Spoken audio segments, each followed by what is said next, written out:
Welcome into the Talkin Tide podcast on the Belly Up Podcast Network. I'm Chase Goodbread, sports columnist with the Tuscaloosa News. Travis Reier, the longtime senior analyst with BamaOnline.com, along, as we always are, twice weekly in the fall, breaking down Alabama football. The Talkin Tide podcast Twitter feed, of course, is Talkin_Tide. That's the handle. Jump on there, give us a follow. You'll get links right away to these twice weekly podcasts. You can get us on Apple Podcasts as well, and we're live on Facebook and YouTube. Want to thank Peterbrook Chocolatier of Tuscaloosa and also Heat Pizza Bar in downtown Government Square. More on them a little later in the program. Two fine local sponsors of Talkin Tide. And with that, we're back after a one-week respite from the idle week to preview this Alabama-LSU game upcoming at Bryant-Denny Stadium, a 6:45 Central Time kickoff, CBS broadcast. Alabama comes in unbeaten in SEC play, 5-0. LSU 4-1 in the league, Travis. And this is the one, Travis, that this game's got national eyes, not just regional eyes, for sure. College football playoff implications potentially, and certainly the biggest game of the year to date in the SEC West. Seems like we say that about every year. I know Auburn has had some success along with LSU relative to everyone else anyway when it comes to Alabama under Nick Saban. But you're right. There's a reason why it seems like year in, year out, this is a primetime CBS game, not just CBS, not just the 2:30 slot, but primetime CBS. It has taken that place in the pecking order in the Southeastern Conference over the last decade and a half or more. Pulling for the Tigers, certainly, Travis, will be Ole Miss as we look at the SEC West standings. The Rebels want to see Alabama take that loss and kind of drag the standings into that three-way tie.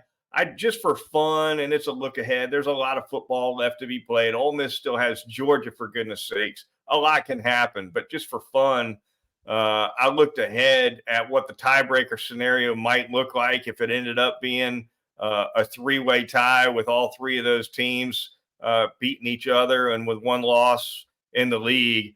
And I think it went to, if you go to the SEC's official website and look at the tiebreaker list, they don't list it numerically. They list it alphabetically. It's tiebreaker A, B, C. I think you go all the way down to G, Travis, before you find how they would finally break it up. And if I remember right, it has something to do with overall record of teams you beat in the other division or some such crazy thing that's way past who won head-to-head. Yeah, and you're right. We got a little ways to go before needing to sort all that out. But it is fascinating because of the potential ramifications of an LSU win potentially over Alabama this week. And then if Ole Miss does the sort of unthinkable, goes into Athens in a couple Saturdays and wins on the road. You look at this from the LSU perspective too. I mean, this is the game. There's no doubt about it. But it sets up pretty well for LSU if it wins this game because it gets home games in the month of November after this with Florida and Texas A&M. So quality of opponent still could be an issue for the Tigers, even playing at home. But it still feels like this is going to be the game that determines the representative from the West to Atlanta. The chatter certainly is all about that LSU offense against the Alabama defense. That's kind of the matchup, I think, that's going to have fans excited. That's definitely going to pull a lot of TV ratings. LSU comes in with the number one offense in all of college football, 553 yards per game. Travis, the punter for the Tigers, the Bramblitt's his name, he's punted 15 times in 8 games. That's one punt a half, basically, for the year. Tells you all you need to know about that LSU offense, doesn't it? Hillcrest High School graduate. I didn't know that. Bramble. How about that? He's a Tuscaloosa guy. Was with Kelly at Notre Dame before transferring to LSU. So even got ties with the specialists in this one, Goodbread. No doubt about it. Huge challenge for the Alabama defense, but the Alabama defense looks up to challenges, I think. At this point, Travis, they're playing – they seem to be clicking on all cylinders. The pass rush has been very consistent. The secondary, I think, is playing well. Sometimes the run fits maybe not quite what you'd like, maybe not quite what you saw from what Alabama's defense was bringing, 4 or 5 years ago. But this defense is hell against the pass because they bring it from both edges and up the middle. Jaden Daniels, of course, a Heisman Trophy candidate quarterback in the Tigers, gave Alabama fits last year in the Tigers' overtime home win over the Crimson Tide. But definitely that Alabama defense, and specifically the pass rush, working against LSU in the passing game is going to be exciting for sure. Yeah, and just how Alabama goes about that, because we heard Nick Saban talk about it earlier in the week. A couple of times, Alabama in the game a year ago in Baton Rouge, not disciplined enough in its approach to Jaden Daniels. He made them pay on some busted pass rush attempts from the Alabama defense. And I still say, as much as we're going to talk about that right up until kickoff and into the game Saturday night, Alabama also gave it up not just to Jaden Daniels on the ground a year ago, but also to the running back position. And that, Logan Diggs is playing some really good football. The Notre Dame transfer, another one of those guys on this LSU team. When you just look at SEC play for him, once he really got it going in conference play to go along with Daniels, now you got that two-way conflict in that zone read game and just the run game in general. And so you got to take care of Diggs too. You can't give it up even to the extent that Alabama did a year ago between that quarterback and running back dynamic. Yeah, what I like about the zone read game LSU runs is how long Daniels holds the mesh point, right? And I saw this primarily when LSU played Missouri in a shootout and beat them late. Ended up beating them, I think, with a pick six, at least how they clinched it. But both offenses went up and down the field in that one. That's the game I've gotten to see the most of LSU so far this season. And Daniels, he'll hold that mesh point so long, he'll actually kind of take a half a step with Diggs, right?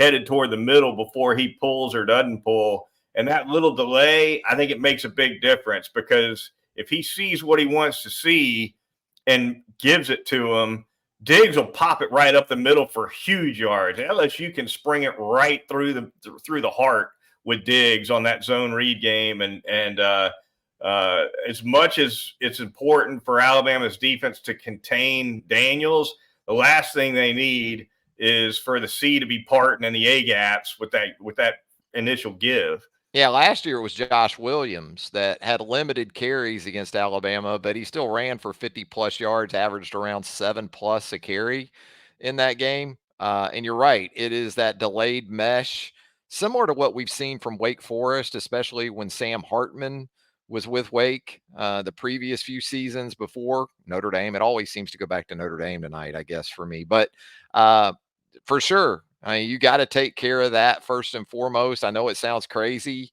but you actually want to see 35, 40 dropbacks for Jaden Daniels. Dropbacks, and not just off of zone read action and those type of things. You want to put LSU more into a throw it on almost every down type of status. And, Alabama in the interior of that defensive line, I think that's where you have some optimism from that perspective, is because Tim Keenan, Tim Smith, uh, what you've seen from Damon Payne, obviously when you talk about Jaheim Otis, Justin Aboybe, they have the kind of guys up front that can go a long way in helping to slow that down.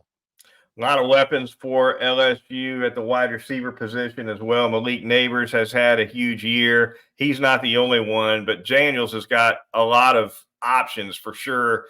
In the passing game, he'll hit the tight ends. He can do it all, and yeah, I'm not sure. Even if Alabama plays well against LSU defensively, they could still have to score in the 30s to win it. At least that's how I'm looking at it, Travis. It's a challenge for the Alabama defense. I don't think it's an offense that you can shut down by any means. I just think you got to play really well in the red zone, right? Force field goals wherever you can. A field goal is a win for the defense in this game. It is in any game in college football anymore, but especially I think this matchup. Yeah, you got to keep explosive plays from getting to the end zone. They're going to hit, both teams are going to hit some explosive plays, probably more than a few Saturday night. But the key for both defenses will be safety play. I think Alabama can feel pretty good about that with Caleb Downs back there. I think he's going to be important, not just in terms of the explosive pass plays, but when Daniels pops it from time to time, you got to get him on the ground. And as you said, make LSU earn it from the red zone. Make LSU score touchdowns from inside the 20. Don't just give up the big plays that end up going for scores. And that's really been a strength for Alabama, as we know, with Jalen Milroe and that passing game. And I think there's going to be some layups for Alabama when it does throw the football in the intermediate to deeper ranges. But Alabama, as we'll talk about, I'm sure too, that quarterback running back dynamic that it might employ on the offensive side of the ball in the run game.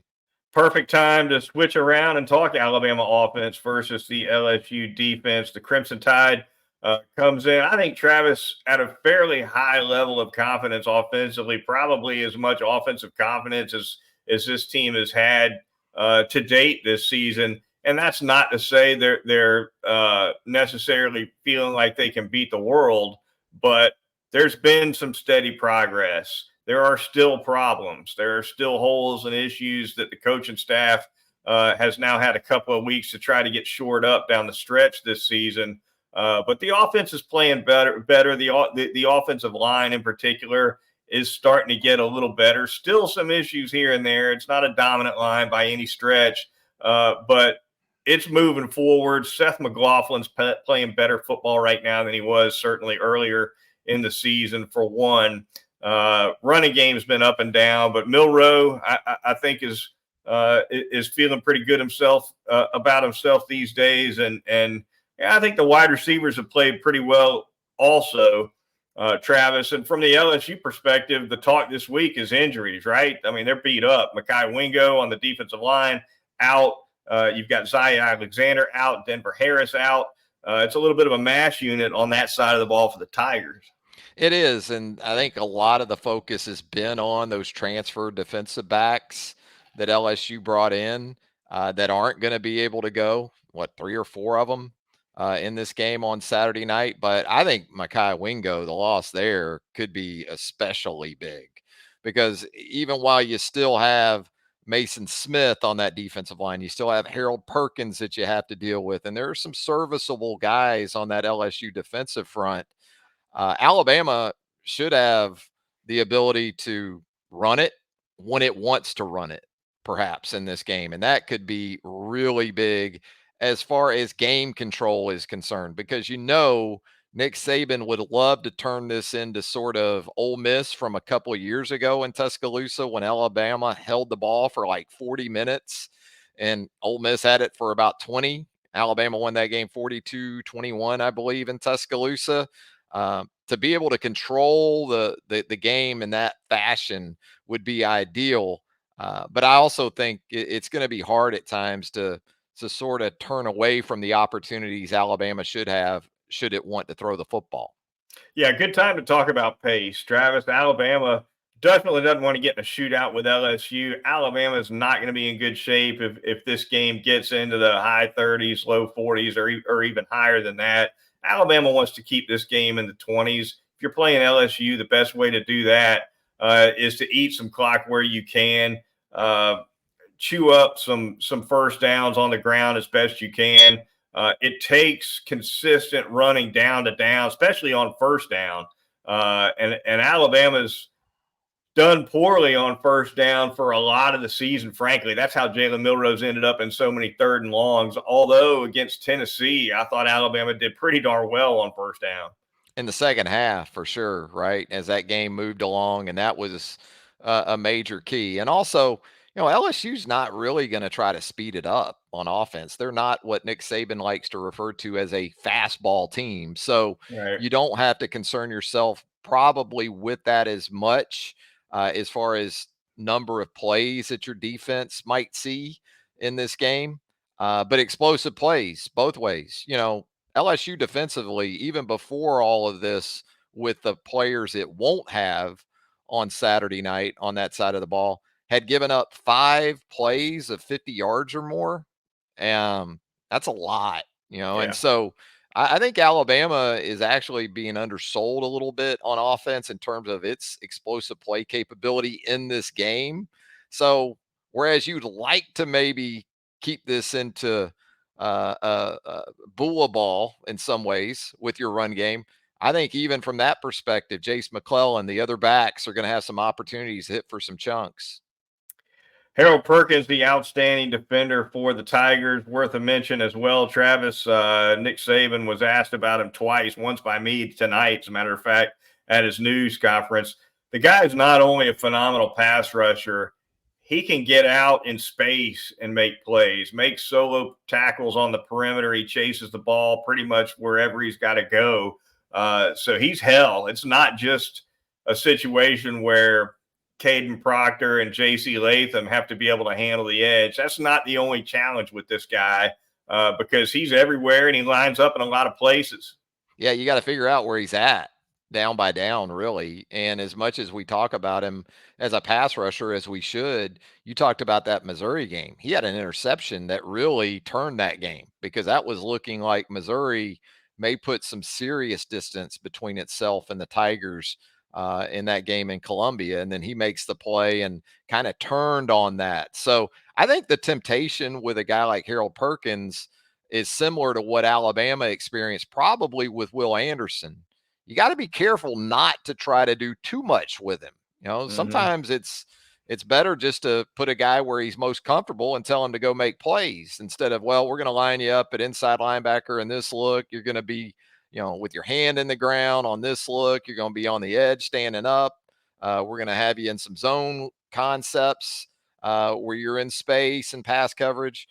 Simple sometimes is better when you have a talent like that. Speaking of simple, Travis, we turn to the Vegas man and the ticket man. -3, 1 field goal. That's what they're saying out there. Line started last week, and by the way, because Alabama and LSU were both idle this past week, the spread came out early. Right? Might as well get the action going as soon as you can. Right? And it was 4.5 out of the gate. It's been bet down to 3. So obviously the heavy money early has gone on the Tigers. They jumped on that 4.5. Now it's sunk a little bit. And the over-under sitting around 61. Thoughts on that, Travis? Yeah, those numbers are probably about what I would expect and would steer away from. They don't miss too often with those numbers, No. especially the total, because I think we're on the same page in terms of a score range. Somewhere in the right around 60. This could be. I think Alabama can score in the 40s myself. I really do, because I'm not buying this narrative even before the unavailability of 4 or 5 guys for LSU. I mean, the improvement by LSU on the defensive side of the ball had as much to do with Auburn and Army being 2 of the worst offenses in college football than anything else. What I remember most is LSU getting lit by Missouri, even Right. though LSU won that game. FSU. Ole Miss, Yeah. right? 55. Double y- nickel on them. and all 3 of those games away from Baton Rouge. So, I probably like Alabama laying the 3 more than I even like messing with that total too much. Ticket man, Travis, $175 to $200 roughly for those nosebleed seats. And by the way, this is kind of a clawback game for the man because he's had a couple of disappointments this year at Bryant Denny. That Arkansas homecoming game was a little soft price wise. So he's hoping these numbers hold as long as they can hold. But the prime seats for this LSU game, Travis, I think are a little soft. I checked it before we came on the air. You can get between the 40s and the lower bowl at Bryant Denny for under $350 right now online.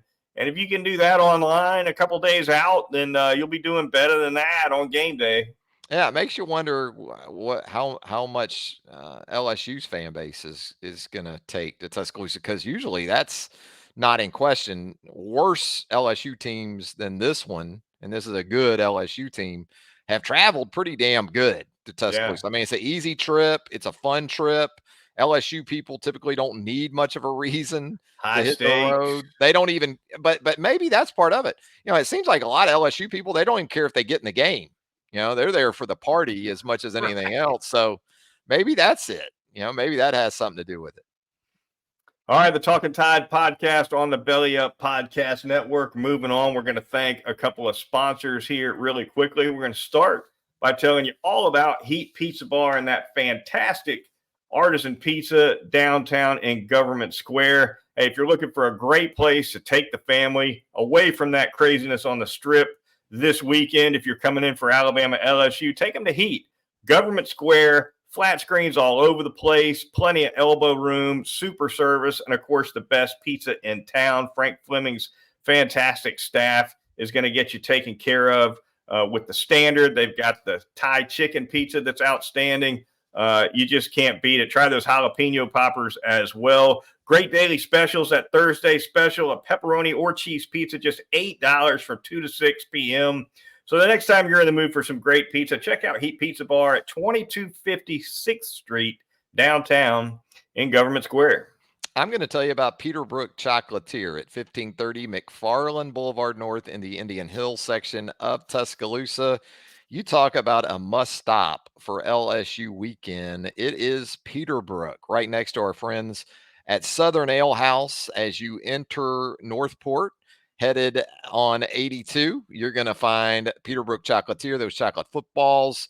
You got Thanksgiving coming up. Never too early to get those orders in for the holidays, whether it's Thanksgiving. And I know, it's just November 1st, but I'm going to invoke Christmas on this November the 1st, and they'll take great care of you. Peterbrook Chocolatier, 1530 McFarland Boulevard North in the Indian Hills section of Tuscaloosa.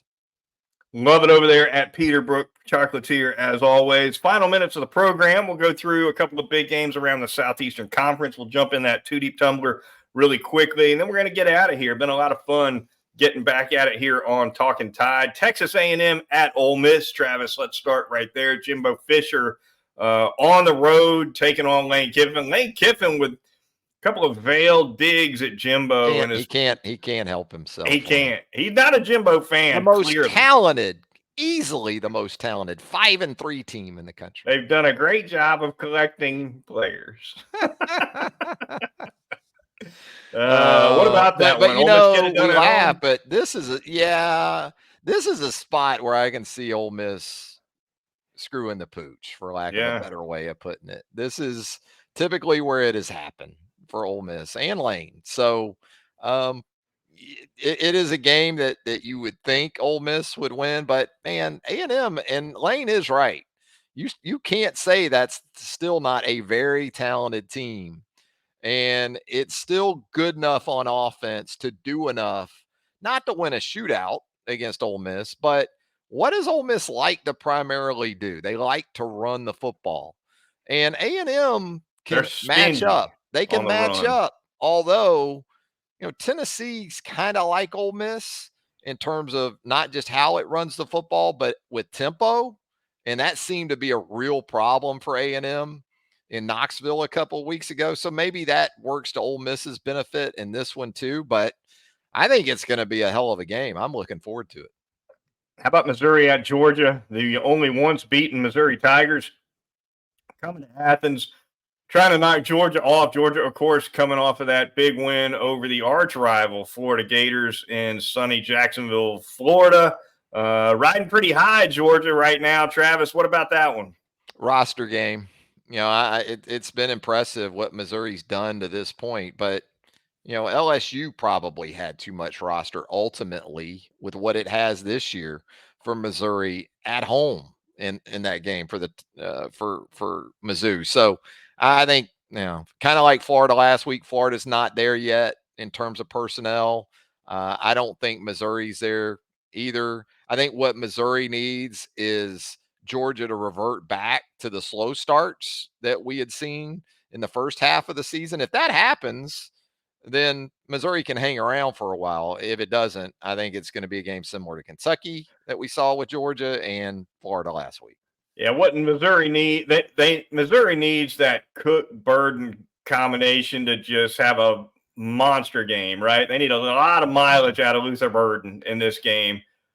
They end up on the plus side turnovers, which isn't easy to do in Athens. But if they can end up plus on turnovers and Burden burns them enough, they could be in this game late. But Vegas doesn't see it. Certainly, speaking of Vegas, Travis, I think that number is like 14.5.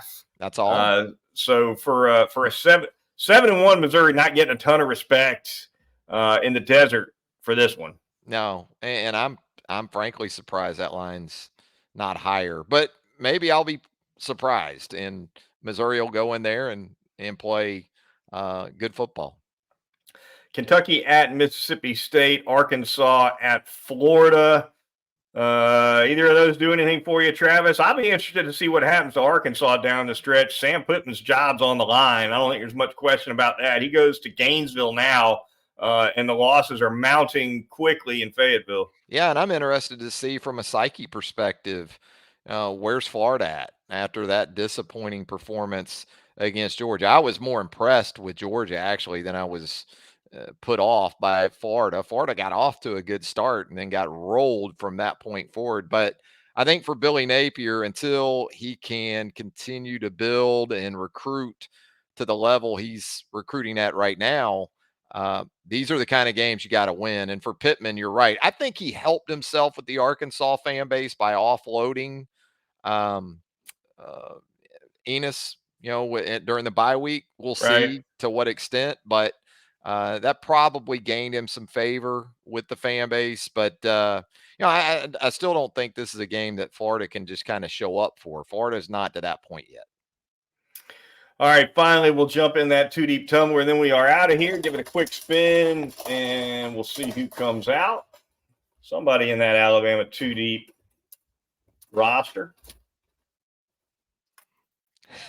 Running out of guys, running out of names. But here one comes now, and it's going to be a double number, Travis. Coming out with 17. Oh, 17. Wow. There you see it.